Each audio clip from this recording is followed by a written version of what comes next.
ils ne peuvent pas. Ils ne peuvent pas parce qu'ils ne s'assument pas. D'abord, il faut préciser que si c'est le Burkina qui avait refusé, on allait avoir quelque chose à dire parce que c'est son choix de refuser de prendre la présidence. Mais ils n'ont pas respecté les règles comme à la CEDEAO. Et la crise que nous vivons, il faut situer son contexte. Nous sommes dans une crise de récolonisation de l'Afrique. Et les 3 chefs d'État africains, j'avais insisté pour dire qu'il faut qu'ils maîtrisent l'histoire de Haïti. Tout ce que nous vivons, c'est la même chose qu'ils ont fait à Haïti. La question de la monnaie. Quand Haïti a pris son indépendance en 1804, ils ont créé leur monnaie, leur groupe. On a vu ce que la France et les États-Unis ont fait payer à Haïti. C'est la même chose. Qu'est-ce que l'UEMOA? Après la dévaluation, la France a créé l'UEMOA pour les mettre ensemble, pour éviter la honte, pour éviter que des choses s'éclatent. Et à partir de l'UEMOA, on gère leur économie, on gère leur monnaie.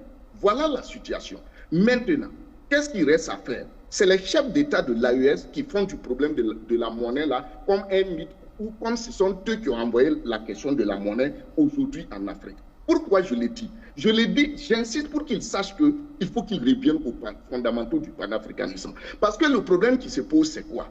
Depuis qu'ils sont arrivés, il faut dire clairement au peuple où vous voulez aller et commencer à poser les bases. Tout ce qu'on raconte, ou bien tout ce que, par exemple, tu viens d'expliquer, il faut qu'on soit sur des bases solides. Est-ce que c'est faux? Scientifiquement, c'est faux.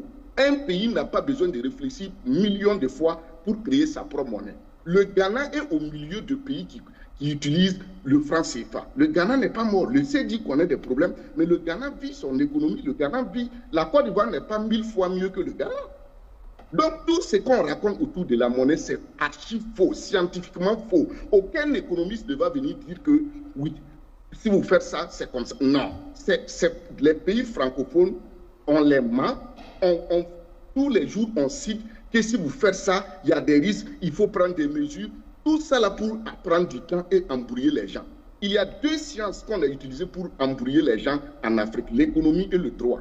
En son temps, c'est les juristes et les économistes qu'on prenait comme des gens pas possibles. Mais ce mythe est tombé. Quel pays au monde n'aspire pas à avoir la monnaie? Si tu dis déjà que tu es un pays, la première des choses que tu fais, c'est la monnaie. Tu veux ton indépendance, c'est la monnaie. Les États-Unis, quand ils ont pris leur indépendance vis-à-vis de l'Angleterre, la première des choses, c'était la monnaie et l'administration.